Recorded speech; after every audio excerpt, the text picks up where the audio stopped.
Hello everybody, welcome to It Was Tuesday with your host James Chen, aka Jay Chenzor. We're going to be talking about FGC beef. And no, I'm not talking about how everybody goes and eats Korean barbecue after a tournament all the time. And in fact, if you do that, you probably get a lot of chicken and some pork as well. Actually, nobody ever orders the pork. It's just me. I love the pork. Nobody ever seems to want pork. But that's not what we're talking about here. We're not talking about meat. We're not talking about meaties. We're not talking about that. We're talking about beef. We're talking about people getting at it against each other because, again, someone on Twitter mentioned that they kind of missed having beef in the FGC. They kind of miss a lot of the old school stuff like the LTGs versus Visant, the K-Brad versus Wolf Crone kind of situations and stuff. And some people are even talking, even going as far back as like missing some of the crazy beef that we had like in MVC 2 days, you know, and boy, for all of you guys who are new in the fighting game community, you have no idea what happened back in the MVC 2 days, okay? And so, like, this is I mean, I'll get to that in a little bit. We'll talk about that a little bit more, okay? Because here's the thing, right? A lot of people, and this is all kind of going down this certain path. It's like, oh, the FGC doesn't have beef anymore. We don't have the entertainment, et cetera, you know. And then one of the things that a lot of people say is, when did the FGC get so soft? In fact, someone in the chat here earlier, you know, not trying to call you out or anything, but, you know, said like, it's not even beef anymore. Today's FGC is tofu, right? So here's my take on this, okay? Here's where I stand on this, okay? I wouldn't say that we don't have beef today like we did back in the day, that it's tofu now. What I would say right now is that wasn't beef back in the day. That was just straight up violence. That was just straight up disrespect, hate, and driving people out of the community. Look, when I'm talking about MVC2 beef, okay? When I'm talking about MVC2 beef, you know, people had knives pulled out on them. People were threatened to, you know, be killed and fought. Someone poured sugar down somebody else's gas tank. And if you know anything about that, you know that that destroys a car. That car is basically done, and it cost the person who owned the car thousands of dollars to fix, okay? That's not beef, okay? That is a problem. That is not good, and that is, we definitely don't need any of that shit happening anymore, okay? So when people are like, yo, the FGC is soft, I like it better back when I was playing fighting games because we were, no! No, that shit sucked, dude.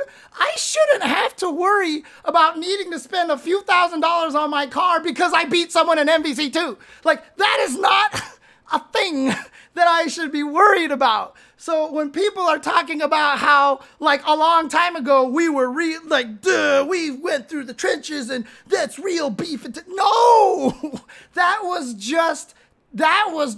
it was crimes, like literally arrestable crimes. Like pulling a knife on somebody is assault. You can go to jail for that. You can go to jail for pouring sugar down someone's gas tank. Like, it wasn't beef. It was actually crime. It was actually crime. It was actually stuff that you could be arrested for. And that's not what we want. So we're not getting soft in the fighting game community these days. We're holding people accountable and making sure nobody hurts another person and nobody costs somebody else thousands of dollars to repair their car. This is not the FGC getting soft, okay? This is actually us making sure that nobody commits crimes. That's really all it comes down to, man. That's really what it comes down to. So we're sitting here talking about how the FGC is so soft today. Like, look, I am all for trash talking, and I am all for rivalries, and I love it. And I was one of the people who famously, in a private conversation, told a player one time to not try to clean up their image, that I thought it was good that he was a heel in the FGC, that we needed heels like a Phil Hellmuth in the FGC, you know, someone to root against, someone to dislike. And so people are like, oh yeah, well, we need heels again in the fighting game community. The thing about it is that we do have heels in the fighting game community, right? A lot of people, you know, who are cheered for, I mean, do you, like, obviously because he's like literally the best right now, but I know that, you know, for a while, Mena RD was kind of seen as a heel a little bit, you know, especially with the loud Dominican contingent and stuff like that. I mean, he may have gotten himself to the point where it's not like that before, but I've even heard Mena refer to himself as a heel in a way, right? And yeah, heels in the wrestling term, the actual term, are actors and putting on a show in scripted events, right? Like, you know, because of Street Fighter 6, I see a lot of, you know, Zelina Vega's tweets all the time. And, you know, like Zelina Vega and Rhea Ripley, like they're like super rivals. Like they hate each other in the ring and they're talking shit to each other all the time. But I think they're actually like good friends in real life and they hang out with each other a lot, you know, a lot of people are saying like we need the heels back, but they're actually asking for people to be assholes out there, right? So like, for example, what F-Champ did to KBR at that one event where he, during the first of 10, and he just started going in on him, like that was overboard. That was too much, right? Like that's not what we need, right? Yeah, Mike Ross versus FC Jago was staged back in the days, back then. And, you know, we were experimenting with the concept of blending, you know, entertainment and stuff like, well, I mean, they were. I wasn't, you know, I had nothing, I barely knew what the hell was going on back then. But like clearly, you know, people were trying to experiment at what kind of levels of entertainment that people want. Now, one of the things about the FGC and the thing that I love a lot of is that, you know, I love the genuine aspect of FGC. So I'd rather see it for real, right? The Wolf Crone K-Brad thing was organic. It happened for a reason. But then when they did the thing on TNT, TBS, I can't even remember what that show was called. And, you know, when they had to play each other, they purposely brought out extra security guards and stuff like that. You're just like, come on, man. Like, come on. This is just, what is this shit? You know what I mean? Like, it's just like, it's really bad, dude. Like, honestly, like, you don't want that kind of shit, right? Yeah, like the Latif versus Hotashi. What a great example. Thank you for bringing that one up, Wake Up Super. Like, that one right there was a perfect example because those two wanted to beat each other up so badly because it was EUNA. And Hotashi was like one of the best, and Latif was one of the best. And they legit had beef. Like, they legit had stakes, and they were holding entire continents on their back, and they wanted to beat each other up. But if you remember that set, nobody ever got a 2-game lead. You had to win by 2. But it was literally like this, back and forth and back and forth. And there was one point during that match, very late, where I think it was Hotashi or somebody did something really sick or like just had the most ridiculous comeback or defense. And like this was between round 1 and round 2 or round 2 or round 3. Like it was like boom, KO. And like they literally, without looking at each other, they just fist bumped. Like the respect was there. You know what I mean? Like you couldn't help it. Like, yes, everything was on the line and they really wanted to win. But like at the same time, they still understood what the other person was and how strong they were. And like when you see a good moment, you're just like, you know what? Fuck yeah. You know, I mean, one of the famous ones is that one shot Kobe Bryant made against the Mavericks where he had to do some crazy turnaround 3-point buzzer beating shot with his left hand. And this was like, and when he made it, there's literally a scene of Mark Cuban standing up behind Kobe Bryant just being like even Mark Cuban was like, what the fuck can I even do? Like, what do I even say at this point? Like, you can't even be mad. You're just like, you know what? Good shit, dude. Like, what do you even say, you know? That's kind of the thing, right? And so, you know, beef can absolutely exist in the fighting game community, and I hope it does continue to exist.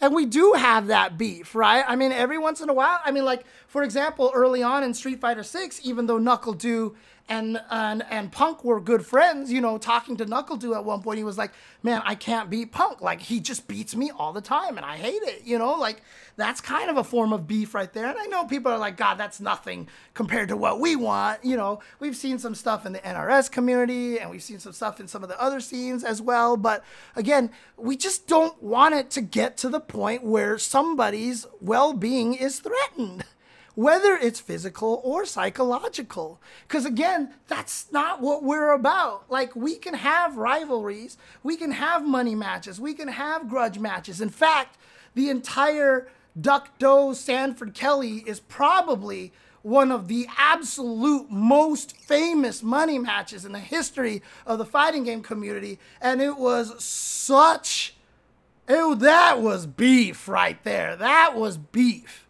right? And there was, I mean, Sanford Kelly jumped up after winning game 1 and was jumping up and down and like going ham after game 1. Like, this was how much they wanted to beat each other, you know? And so as a reason, as an example of that, these two really were at it. They wanted to get at each other's throat. And even then, after Sanford won 7-4, like, Sanford Kelly, after he won, went up, found Duck, and they hugged it out. They hugged it out. You know, and that's the thing, right? Like, again, you know, on one hand, you're like, I beat you, you motherfucker. But on the same time, it's like, you took the time to challenge me. You had that ability to try to come after me. And you kind of have to respect that, you know? You kind of have to respect that in a way. So, you know, that's just one of those things. So, again, you know, I see people talking about certain people in the chat. And yeah, one of the people they're talking about is one of the people who have actually been banned from EVO a long time ago for threats of violence and for threatening people, pulling knives on people. Like I said, that's a fucking crime. That's a fucking crime. So no, no, that's not a good beef. No, that's not a good example of something that we should talk about. Like, no, like, there is legit criminal activity in this situation, and like, actual like harm was done to people. Not even necessarily, like, it doesn't have to be physical, it can be mental. Like I said, it can be a mental harm. So again, no, that is not a good example of beef. And yeah, that is not a good situation, not one that we should talk about in any sort of with any sort of pride for this community. That is not something that we should talk about. And again, like, we don't want to go back to that. We don't want to go back to that. Keep the beef in the game. Keep the rivalry in the game. Again, one of the reasons why K-Brad's pop-off on Wolfcrone was so fascinating was because after K-Brad won, like, he didn't lay a hand on him. I mean, he took off, I think he took off Wolfcrone's glasses maybe, which might have been the most that he crossed the line, but he wasn't going for any sort of physical, you know, he wasn't trying to go for any physical harm, but he just stared at him. He just stared at him, right? Like, and you know, and again, they kept it in the game. They kept it in the game, and you know what? And you know what? What happened also is that Wolfkrone actually, you know, he was just like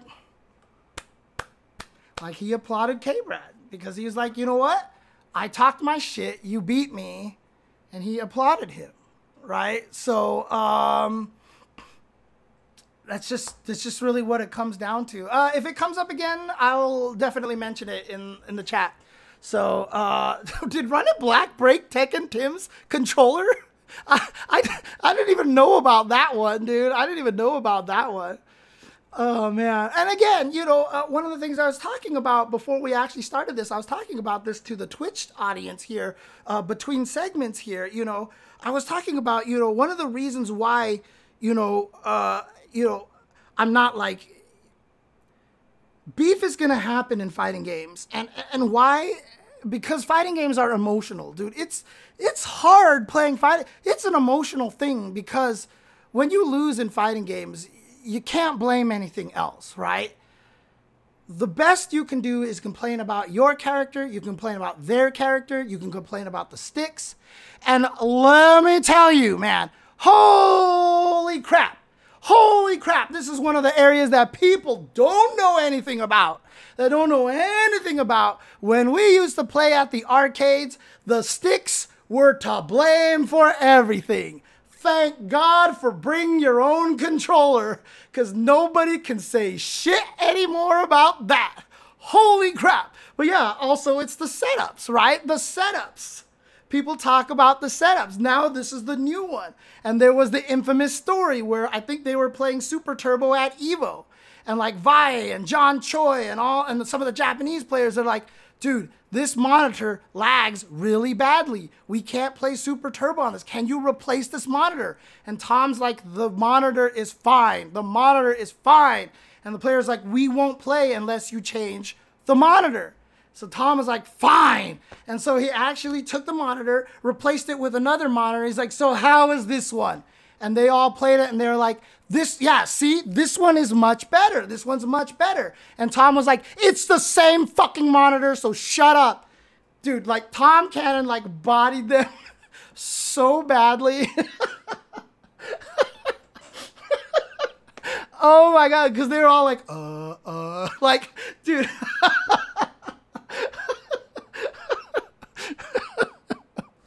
Oh, man. No, it was Tom Cannon who did that to Vae. Yeah, definitely turning it off and unplugging it and power cycling might have helped, but they definitely did that ahead of time. So they definitely did that ahead of time. Oh, yeah, I mean, the East Coast, West Coast beef was a big thing, you know.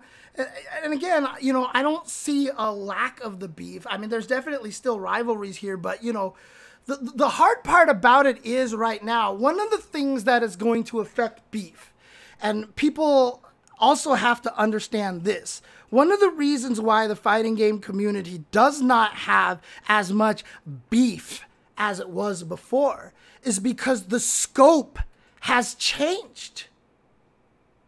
I've talked about this before the FGC, before there was really anything, before the internet, it was arcade versus arcade. Like, if you knew of an arcade that was even remotely close to your arcade, like you had to drive 30 minutes to the arcade, and they had a scene, and your arcade had a scene, you guys fought each other. And like I said, if a stranger walked into your arcade, you never wanted them to win. You always wanted to beat them down. So wherever they came from, they would go back and be like, yo, I played at this arcade. Those motherfuckers were amazing. Like, we suck, kind of thing. Like, that was kind of what it was. And then the beef started becoming NorCal and SoCal. Like, that was a lot of beef as well. I mean, I can't even tell you the amount of shit talk there. But one of the beautiful things was a lot of the shit talked between NorCal and SoCal were also done by guys like Hell Pockets and Luca. Shoutouts to Hell Pockets and Luca, or RS1, I should say. You know, Christopher and Luca, I'll say, just to governments them both. Like, dude, like, that shit was amazing because they talked so much shit. but they were just laughing with each other and having a great time. And it was never like it, but like it was beef. Like, you know, when Snake Eyes made that 05 comeback against NorCal in Street Fighter 4, like, I mean, this just like you're not going to stop talking about that shit forever. Like, that's going to be part of lore forever, you know, kind of a situation. And so, you know, when, Luca, yeah. Oh no, he was simultaneously the nicest human being on the planet and the greatest shit talker at the same time. I don't know how he did it. I don't know if that's just the Samoan part of him, but that definitely was the case. He was so good at shit talking, but he was also a person you knew you could trust your life with. If he said you, bro, I got you. Like, he didn't have to say it a second time. Luca would say, look, dude, I got you. You can trust me. And that was the end of it. Like, you knew you were safe at that point, dude. So, I mean, honestly, Daigo had not really beef, but he had a rivalry with Nuki. Nuki has famously told stories about like how he basically lived his life at one point to beat Daigo because he couldn't beat Daigo at any game that he played, and it really made him frustrated, right?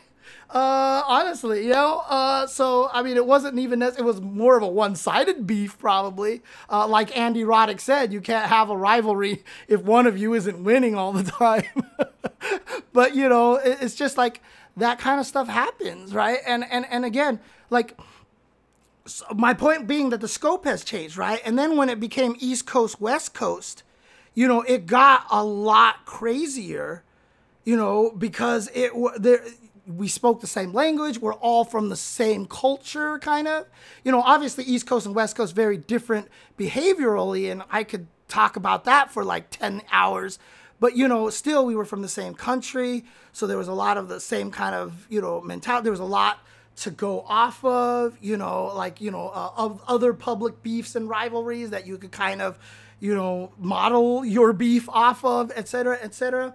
You know, like, there was a lot of stuff happening. And so, you know, there was a huge amount of rivalry. In fact, the East Coast and West Coast rivalry in the fighting game is probably one of the biggest ones. That's where the Duck Doe versus Sanford Kelly one came from, because Duck Doe was West Coast best. Sanford Kelly was East Coast second best, but he was the one talking shit to Duck Doe because Duck already lost to Justin at a previous Evo. So then it kind of came down to Duck versus Sanford afterwards. But yeah, I mean, like, yeah, I mean, FGC East versus West was basically Biggie versus Tupac, you know, like, yeah, absolutely, absolutely. And like I said, it definitely went down some paths where I was scared that it would become a little too close to that, honestly. But, you know, again, you know, we had massive rivals. Sue Mighty was one of our champions at one point in time to try to take down the East Coast, et cetera, et cetera. You know, there's a lot of rivalries there. But, you know, what's happened now is it's not just that, you know, people are saying, oh, the FGC has gone soft. It's gone very esports, all this stuff. But really what's happened is we have grown and expanded to a point where we are so global now, and we're trying our best to build a scene, and we are finding new communities like Pakistan coming in here doing damage, Dominican Republic coming here doing damage, and our rivalry is now with Japan, right? We want to be better than Japan. And like I said, the Hotashi versus Latif was an EU versus a US kind of thing, right? EU versus NA kind of thing.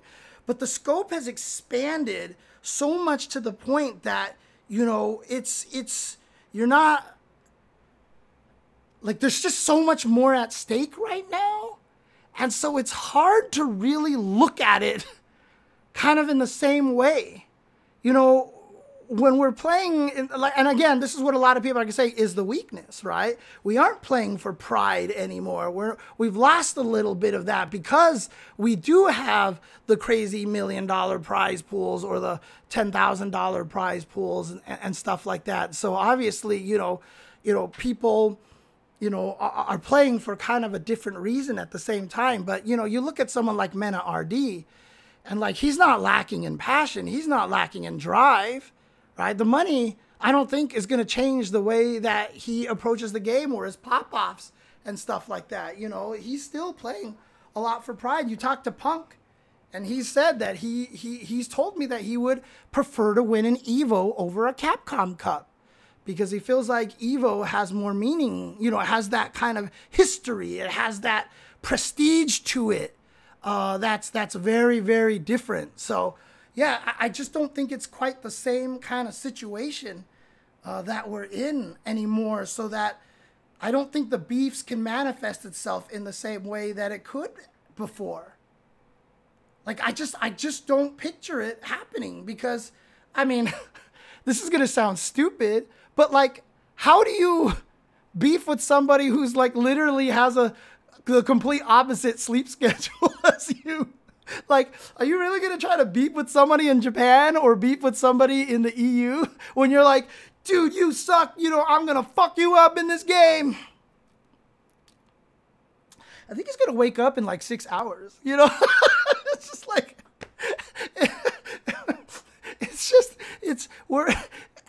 we're not in quite the same environment, When we were creating beef back in the day, everybody was on Shoryuken.com, and we were talking shit like constantly there.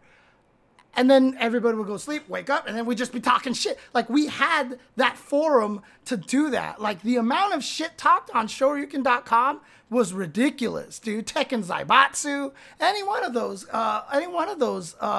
websites, the hubs for fighting games. Yeah, I mean, Fnatic won a $50,000 money match. Absolutely. There was a lot of stuff happening, but a lot of it was facilitated by the environment and how we live. Nowadays, it is different. And yeah, you can't get personal as much anymore, because, I don't want to say you're going to get canceled because everyone's like, cancel culture is bad, whatever. No, we're just making sure that, like, our community is welcoming to people. Oh no, we want more people to play fighting games. Oh no, we want to make it so we get more viewers so people can win money. Oh no, yeah, we just grew up a lot. We just grew up. That's just what it comes down to. Honestly, when you get to be my age, you're just like, I'm tired of this shit, dude. People ask me like I'm always like, but we need to get out of this grassroots, and people are like, but James, what if we like grassroots? What if we're okay with grassroots? And I'm just like, I'm so sick of it. I'm so sick of being grassroots, dude. Like, and it's not because I want to make money. It's because, well, I mean, I do want to make money because, let's face it, eating is fun.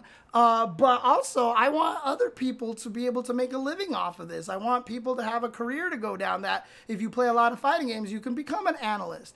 You can become a coach. You can become a judge, a TO, whatever. Like, to create a industry for our scene, we actually can get to a point where people aren't wasting their time doing this. And that is where my fear comes from greatly, right? That's why I want the scene to grow, because I don't want to feel like I'm ruining people's lives, which again is why when Tokido said fighting games is something so great, I started crying. Because Tokido is a dude who is a genius at Tokyo University. Like, he literally could have did anything with his life. He chose to play fighting games, and he won. And fighting games is something so great coming out of Tokido's mouth meant that shit and all that time he put in there was worth it. Was worth it. And that shit just made me cry. That was it. That was it. I am clicking update right now. But yeah, so... honestly, that's like why I'm crying, right? Quidmic Gaming, like, you hear that shit and you're just like for me, who as a commentator, as an FAQ writer, as an article writer, who have done everything I can to get more people to play fighting games, having that fear of ruining people's lives and hearing Tokido saying that, like, that's gonna fucking make me cry, dude. Because I was just like, God, okay, it's worth it. What we're doing is worth it. And that just meant so much to me when I heard him say that. So honestly, like, yeah, yeah, absolutely. Oh, man. So yeah, clearly, you know, obviously, it's a different environment that we're in. Do we want more? Do we want heels? Do we want heels? Right? This is something I really want to talk about. Let me just get to that real quick. You know, again, when we talk about heels in wrestling, it's literally just acting, right? Some of the people who are super rivals in the actual wrestling are like friends in real life, right? Like, it's not actually like real beef, right? It's manufactured beef. It's entertainment. That's what a heel is. Having heels in the FGC, not always, but a lot of times, do exist because it's just good for business, right? Do we need more heels in the FGC? Like I said, I feel like a lot of people are. Punk is clearly a heel in the fighting game community with the way that a lot of people go after him and yell at him, and because of his tweets that he puts out and stuff like that. Punk is a heel. A lot of people like to watch Punk lose. There's a lot of people out there who just want to see Punk lose, right? And so being a heel doesn't mean you're actually trying to like fuck people up physically and shit like that, right? It's just like you have a beef with somebody, you have a rivalry with somebody, or just in general, you're cocky and you talk shit to other people all the time. Like, I'm the best. You guys can't handle me. Like, don't even try. Like, that's a different kind of heel. You know, when people say, like, I miss heels, right? Like, people like to bring up F-Champ, right? F-Champ was indeed a great heel. In fact, he was the person that a long time ago, I actually kind of was like, I think you're good for the community because you're a heel. This was in Street Fighter 4 day when I was very, very young, right? When I was very young. And now my opinion on things have changed a lot. And I thought he was healthy for it. But again, you know, you see how he took it and, you know, what he did with KBR, you know, and stuff like that. And, you know, there is a level of taking it too far. Right? There is a little bit of taking it too far in some cases. And I really felt like the KBR thing, he did go a little too far. And, you know, I think F-Champ, even himself, realizes that that one went too far. He's even said stuff and hinted at stuff that I think he knows that that one wasn't, you know, as kosher, which honestly, when he lost the KBR in the actual tournament, I think that was probably one of the reasons why F-Champ wasn't like mad about that, because I think he was kind of like, okay, you know what, you know, maybe this is a right way that it all kind of panned out, honestly. But you know, again, like, you know, yeah, F-Champ was a good heel. He was a good heel back in the day. But again, we just have to make sure it doesn't overstep certain boundaries. And again, does that make the FGC soft? Does that make it so that we're too esports now? Like, no.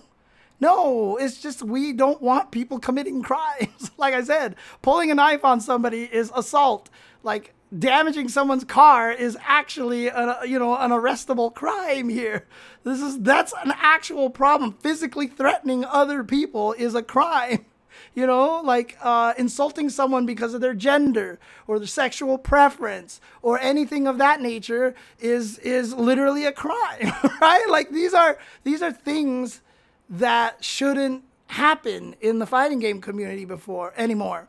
And if we are trying to prevent that from happening, like there is nothing woke, there is nothing soft, there is nothing bad about that.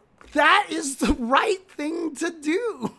It is literally the right thing to do because, like I said, you can have beef, you can have rivalries without any of that shit. You can definitely do it, dude. Like, come on. Like, it's just, yeah, exactly. Keep it professional, keep it in game. That's not unreasonable. It is absolutely a possible thing. So again, you know, all the stuff about people talking about the FGC getting soft all the time, or, you know, like, oh God, like it's not like it was back in our day. Good. Good. Stop glorifying that shit that happened back in the day. You talk to Visant, and you know, he had tweets recently where, you know, he can't even go back and watch the LTG Visant stuff anymore because he feels so bad about it. He feels so cringe about it, and he's not proud of that moment. You know what I mean? He won. And he got the time. He was the hero, and he doesn't feel good about it because, you know, a lot of that, you know, there is a lot of that. That's just, you just see it and you're like, this is not what I want to promote in our community. Like, this is not what I want to glorify. You see a scene of Kevin, Dual Kevin, being cheered at Red Bull Kumite, even though he lost because he gave such a good fight to Chris Wong. That's what you want to promote. You want to promote Varix from Senegal, fucking winning Arc World Tour. That's what you want to promote. You want to promote Mena RD, the kid from the Dominican Republic coming in and winning so many things. That's what you want to promote, right? That's the kind of thing that we want to promote in the scene. You don't want to promote the beef and the rivalries and stuff. I mean, again, if it's natural, if it's respectful, if you keep it in the game, like, okay, you know, let's have the rivalries. Rivalries are great. They're necessary. Again, you have Magic Johnson versus Larry Bird. Sorry if all my example. Well, actually, I can go Rafael Nadal versus Federer and versus Djokovic, right? Like, that's a great rivalry to have, kind of thing. You know, these things are important, right? Again, like, you know, you don't want to go too far. Like, I know Maria Sharapova and Serena had a rivalry, but, you know, there were times that I think Maria Sharapova took it a little too far, and you don't want to do those kind of things. As long as you keep it in the game and you have this rivalry, like, I think that it's good for games. It's good for sports. It's good to have these rivalries. You know, anytime the Lakers go up against Boston in the finals, it's going to be great. It's going to bring up the ratings, et cetera, et cetera. Which is why it's actually, like, even as a Lakers fan, and I hate that had happened, but the fact that they both won once against each other, I think is actually really kind of important, you know, because it gave equal shit talking in that situation. Rivalries are important. Beef is important. I am all for having FGC beef. But again, you know, glorifying what happened in the past is not the right way to go, because what we were doing in the past went way beyond beef.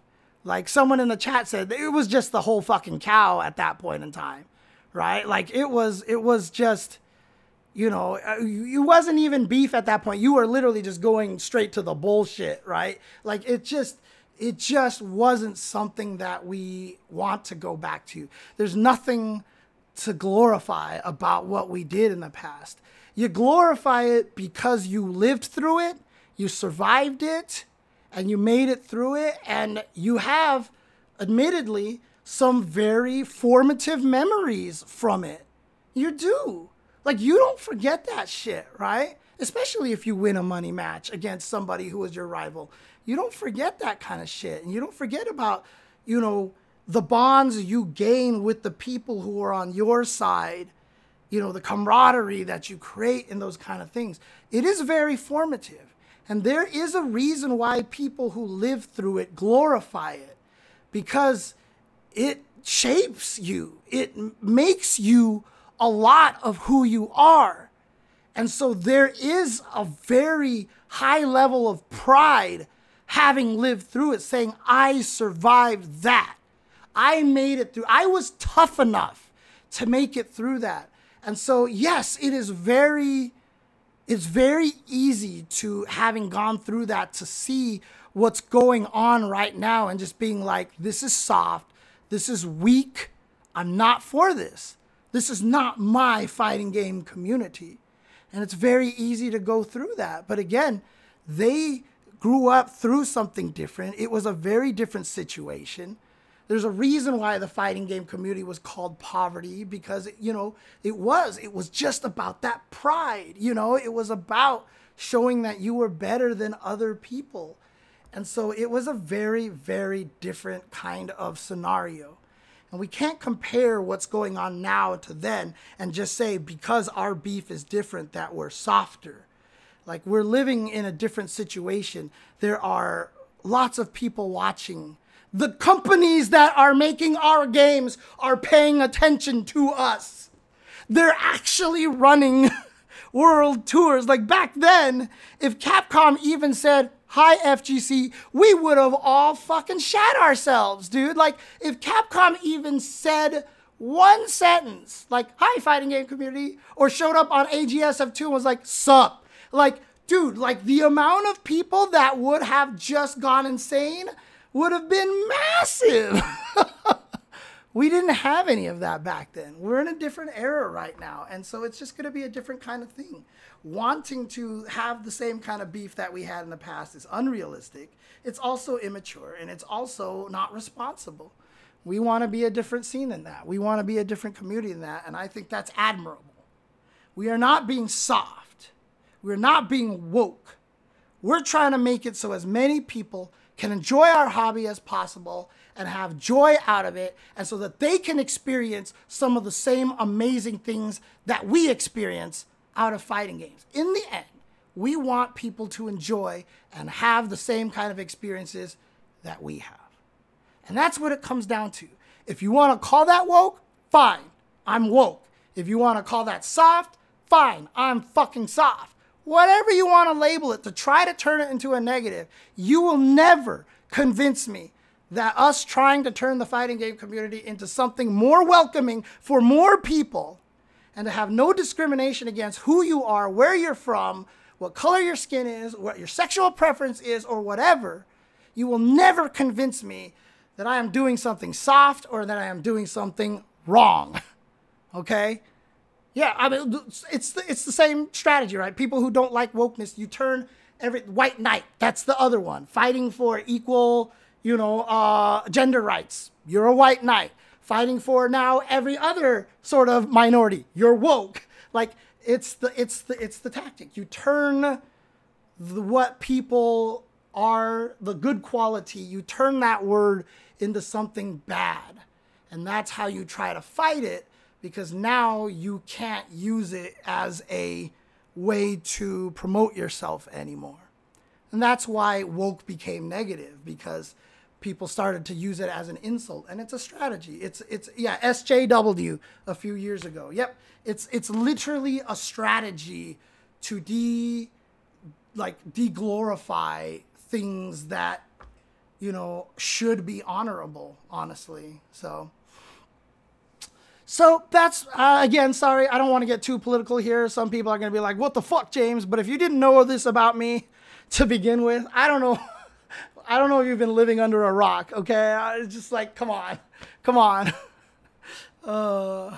I've never truly revealed this, but like, suck my nuts, assholes is about as woke as you can get. So that's all I'm going to say. So thank you. Hope you guys are enjoying it. Look, the patch is downloading. I'm downloading the patch right now. In fact, I think I can play it right now. So I definitely want to check out all the changes and everything like that. So guys, thank you guys for watching this. I think we can mess with everything offline. We can probably try. Oh, it's not ready yet. Okay, but it will be soon. That's good. That'll give me time to actually edit because I need to get this stuff up tomorrow. So thank you guys for watching. But again, FGC beef is going to be what it is today, and it still exists. And yes, I think it's cool to have it. I think, promoting it is something that, if it's organic and it's real, let's do it. Let's promote the beef and let's have a good time with it. But as long as we keep it within the game, as long as we don't get to the point where we are, really taking it too far, hurting somebody else. And yes, again, I do mean mentally as well, because if you're just going to sit there and be like, "Oh, if you can't take it, you're soft, you shouldn't be here." Like, fuck that, dude. Fuck that, dude. There's a billion things I can do in the world, and you're telling me I'm soft because I choose to leave the one where people try to talk shit to me and make me feel bad when I can go and do something else and actually enjoy my life? You're going to call some person soft because, hey, I don't get to live on this planet very long. I want to have a good time here and make friends and have a good time. No, fuck you. You're just an asshole. You're just an asshole, okay? That's all it comes down to. So there you go. Thank you guys for tuning in. Thank you guys for watching. Please make sure you like and subscribe. Give a follow here. And hope you enjoy these takes and, you know, my viewpoint on things, my mature viewpoints on these things. And the day that this podcast graced your ears was the most important day of your life. But for me, it was Tuesday.